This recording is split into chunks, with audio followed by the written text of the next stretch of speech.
नमस्कार। आज के वीडियो में आप सबका स्वागत है। आज हम प्रेमचंद की 17वीं कहानी पढ़ेंगे जिसका नाम है ठाकुर का कुआं। चलिए तो शुरू करते हैं। जोखू ने लोटा मुंह से लगाया तो पानी में सख्त बदबू आई। गंगी से बोला, यह कैसा पानी है? मारे बास के पिया नहीं जाता। गला सूखा जा रहा है और तू सड़ा पानी पिलाए देती है। गंगी प्रतिदिन शाम पानी भर लिया करती थी। कुआं दूर था, बार बार जाना मुश्किल था। कल वह पानी लाई तो उसमें बू बिल्कुल न थी। आज पानी में बदबू कैसी? लोटा नाक से लगाया तो सचमुच बदबू थी। जरूर कोई जानवर कुएं में गिरकर मर गया होगा, मगर दूसरा पानी आवे कहाँ से? ठाकुर के कुएं पर कौन चढ़ने देगा? दूर से लोग डांट बताएंगे। साहू का कुआं गांव के उस सिरे पर है, परंतु वहां भी कौन पानी भरने देगा?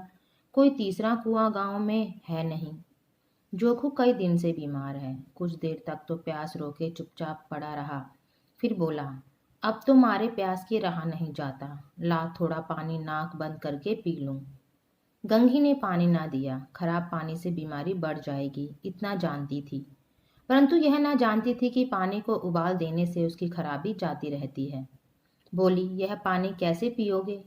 ना जाने कौन जानवर मरा है। कुएं से मैं दूसरा पानी लाए देती हूँ। जोखू ने आश्चर्य से उसकी ओर देखा। पानी कहाँ से लाएगी? ठाकुर और साहू के 2 कुएं तो हैं, क्या एक लोटा पानी न भरने देंगे? हाथ पांव तुड़वा आएगी और कुछ ना होगा। बैठ चुपके से, ब्रह्म देवता आशीर्वाद दे देंगे। ठाकुर लाठी मारेंगे, साहू जी 1 के 5 लेंगे। गरीबों का दर्द कौन समझता है? हम तो मर भी जाते हैं तो कोई द्वार पर झांकने नहीं आता। कंधा देना तो बड़ी बात है। ऐसे लोग कुएं से पानी भरने देंगे? इन शब्दों में कड़वा सत्य था। गंगी क्या जवाब देती, किंतु उसने वह बदबूदार पानी पीने को ना दिया। रात के 9 बजे थे। थके मांदे मजदूर तो सो चुके थे। ठाकुर के दरवाजे पर 10-5 बेफिक्रे जमा थे। मैदानी बहादुरी का तो अब ना जमाना रहा ना मौका। कानूनी बहादुरी की बातें हो रही थीं। कितनी होशियारी से ठाकुर ने थानेदार को एक खास मुकदमे में रिश्वत दी और साफ निकल गए। कितने अकलमंदी से एक मार्के के मुकदमे की नकल ले आए। नाजिर और मोहतमीम सभी कहते थे, नकल नहीं मिल सकती। कोई 50 मांगता, कोई 100। यहाँ बेपैसे कौड़ी नकल उड़ा दी। काम करने ढंग चाहिए। इसी समय गंगी कुएं से पानी लेने पहुंची। कुप्पी की धुंधली रोशनी कुएं पर आ रही थी। गंगी जगत की आड़ में बैठी मौके का इंतजार करने लगी। इस कुएं का पानी सारा गांव पीता है, किसी के लिए रोका नहीं। सिर्फ ये बदनसीब नहीं भर सकते। गंगी का विद्रोही दिल रिवाजी पाबंदियों और मजबूरियों पर चोटें करने लगा। हम क्यों नीच हैं और ये लोग क्यों ऊंच हैं? इसलिए कि ये लोग गले में तागा डाल लेते हैं। यहाँ तो जितने हैं एक से एक छठे हैं। चोरी ये करें, जाल फरेब ये करें, झूठे मुकदमे ये करें। अभी इस ठाकुर ने तो उस दिन बेचारे गडरिये की भेंट चुरा ली थी और बाद में मारकर खा गया। इन्हीं पंडित के घर में तो 12 मास जुआ होता है। यही साहू जी तो घी में तेल मिलाकर बेचते हैं। काम करा लेते हैं, मजूरी देते नानी मरती है। किस किस बात में हमसे ऊंचे हैं? हम गली गली चिल्लाते नहीं कि हम ऊंचे हैं, हम ऊंचे। कभी गांव में आ जाती हूँ तो रस भरी आंख से देखने लगते हैं, जैसे सबकी छाती पर सांप लौटने लगता है। परंतु घमंड यह है कि हम ऊंचे हैं। कुएं पर किसी के आने की आहट हुई। गंगी की छाती धक धक करने लगी। कहीं देख लें तो गजब हो जाए। एक लात भी तो नीचे ना पड़े। उसने घड़ा और रस्सी उठा ली और झुककर चलती हुई एक वृक्ष के अंधेरे साये में जा खड़ी हुई। कब इन लोगों को दया आती है किसी पर? बेचारे महंगू को इतना मारा कि महीनों लहू थूकता रहा, इसलिए तो कि उसने बेगार ना दी थी।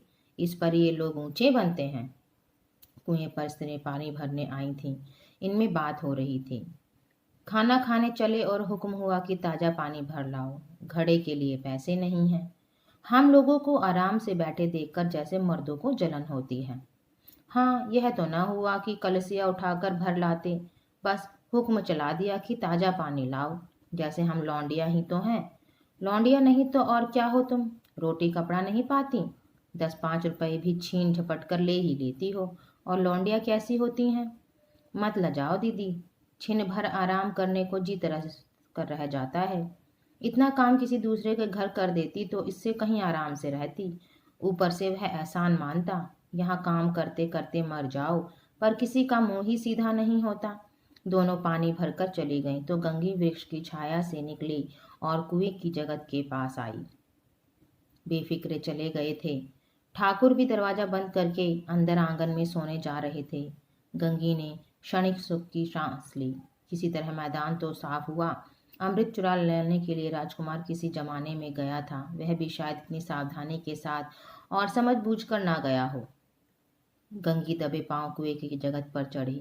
विजय का ऐसा अनुभव उसे पहले कभी ना हुआ था। उसने रस्सी का फंदा घड़े में डाला, दाएं बाएं चौकन्नी दृष्टि से देखा, जैसे कोई सिपाही रात को शत्रु के किले में सुराग कर रहा हो। अगर इस समय वह पकड़ ली गई तो फिर उसके लिए माफी या रियायत की रत्ती भर उम्मीद नहीं। अंत में देवताओं को याद करके उसने कलेजा मजबूत किया और घड़ा कुएं में डाल दिया। घड़े ने पानी में गोता लगाया, बहुत ही आहिस्ता, जरा भी आवाज ना हुई।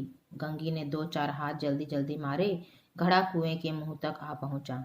कोई बड़ा शहजोर पहलवान भी इतनी तेजी से न खींच सकता था। गंगी झुकी कि घड़े को पकड़कर जगत पर रखे कि एकाएक ठाकुर साहब का दरवाजा खुल गया। शेर का मुंह इससे अधिक भयानक ना होगा। गंगी के हाथ से रस्सी छूट गई। रस्सी के साथ घड़ा धड़ाम से पानी में गिरा और कई क्षण तक पानी में हिलकोरे की आवाजें सुनाई देती रहीं। ठाकुर कौन है, कौन है, पुकारते हुए कुएं की तरफ आ रहे थे और गंगी जगत से कूदकर भागी जा रही थी। घर पहुंचकर देखा कि जोखू लोटा मुंह से लगाए वही मैला गंदा पानी पी रहा है।